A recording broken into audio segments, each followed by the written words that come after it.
안녕하세요. 오늘은 로봇 수술을 주제로 한 환자분들의 궁금증을 풀어드리는 시간을 가져보려고 합니다.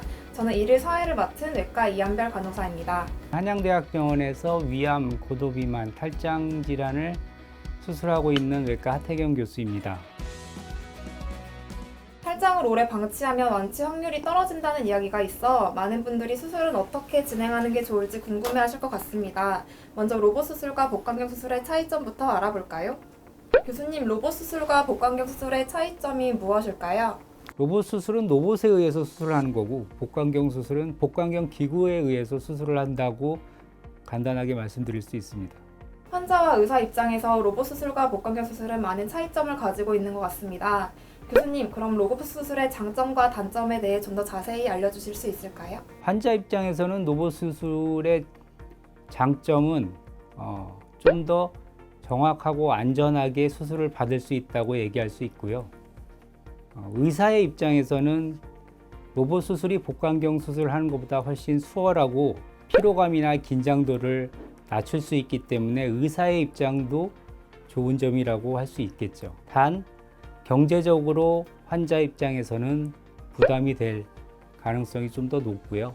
현재는 그 의료보험 자체가 안 되기 때문에 현재는 실손보험에 가입해 있는 환자들의 경우 많이 시행하고 있지만 점점 자기가 로봇 수술에 대해서 장점을 많이 알고 계시는 분들은 직접 자기가 로봇 수술을 선택하는 경향이 점점 늘고 있습니다. 네, 교수님 상세한 답변 감사드립니다. 그럼 로봇 수술 전 준비해야 될 사항은 무엇이 있을까요? 로봇 수술이 안전하고 그다음 정확하게 할 수 있다는 장점이 있지만 그만큼 다른 수술에 비해서 시간이 조금 더 오래 걸립니다. 그래서 이런 수술 시간 자체가 길어지기 때문에 수술 마취 시간이 길어지기 때문에 마취 길어지는 시간에 대한 수술 전 준비나 수술 중 준비, 수술 후에 생길 수 있는 합병증에 대해서 좀 더 의료진이 숙지해서 준비를 해야 될 것들이 좀 있습니다. 네, 로봇 수술에 들어가기 전 로봇 수술에 대한 이해도 필요할 것 같습니다.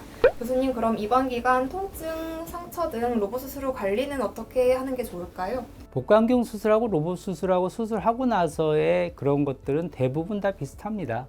통증이나 상처나 이런 수술 후 관리는 복강경 수술과 거의 유사하고요. 큰 차이는 없고 만약 수술 자체가 정확하게 잘 된 경우에는 통증도 적겠죠. 그 다음에 상처도 훨씬 더 덜 아프고 그 다음에 회복도 더 빨라질 수 있겠죠. 제일 중요한 거는 수술이 얼마큼 잘 됐냐가 제일 중요합니다. 수술을 잘 받는 것도 중요하지만 수술 후의 관리도 중요한 것 같습니다. 로봇 수술은 비용이 많이 든다고 하던데 탈장의 로봇 수술도 비용이 많이 들까요? 네, 대부분의 로봇 수술은 고비용 구조입니다. 하지만 좋은 제품을 비싼 돈을 들여서 구입하듯이 이 로봇 수술도 의료에서는 좋은 의료 제품이라고 생각하시고서 구매를 한다는 생각을 가져야 된다는 게 제 생각입니다. 네, 그럼 지금부터는 환자분들이 실제로 궁금해하셨던 부분에 대해 이야기 나눠볼 텐데요. 교수님, 탈장을 오래 방치할 경우 완치 확률이 떨어진다고 들었는데 이런 경우 로봇 수술을 받으면 완치 확률이 높아질까요?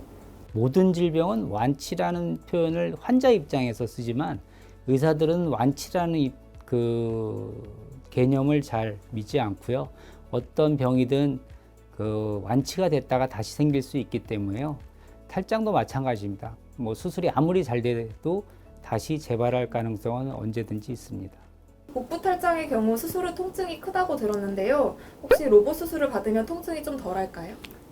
제가 개인적으로는 복벽 탈장을 로봇 수술의 가장 큰 장점이라고 생각하는데요. 과거에는 복벽 탈장인 경우 배 전체를 다 개복을 해서 수술을 했는데요.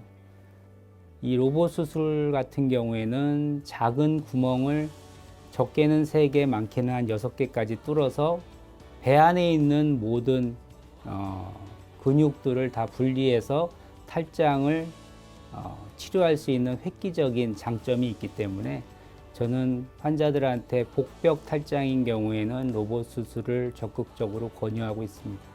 일례로 예전에 전립선암이 과거에는 다 개복 수술을 했거든요. 개복 수술을 하다가 복강경 수술이 발전하고 그리고 로봇 수술로 이제 진화했는데 현재는 전립선암을 거의 복강경으로 안 하죠.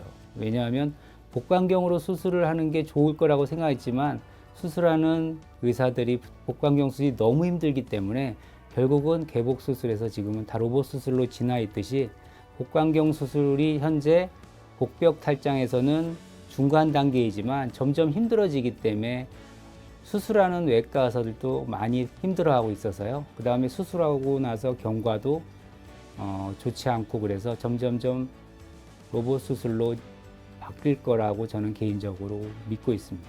국내에서 최근에 복벽 탈장 수술로 로봇 수술을 성공한 것으로 알고 있는데 다른 로봇 수술의 경우와 비교해서 혹시 위험하지 않을까요? 복강경 수술에 비해서 로봇 수술의 의사의 수술 기법 향상에 훨씬 빠르게 도움을 주고 있기 때문에 아마 복강경 수술 기피 현상이 점점 로봇 수술로 전환될 거라고 생각이 되고요.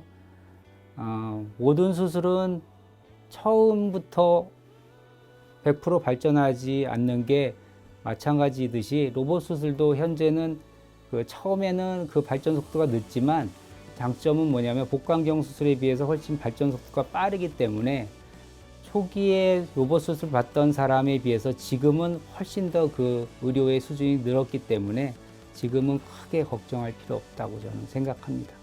네, 오늘은 한양대학교 병원 하태경 교수님과 함께 탈장의 로봇 수술과 관련된 다양한 정보와 궁금증들에 대해 이야기 나눠봤습니다.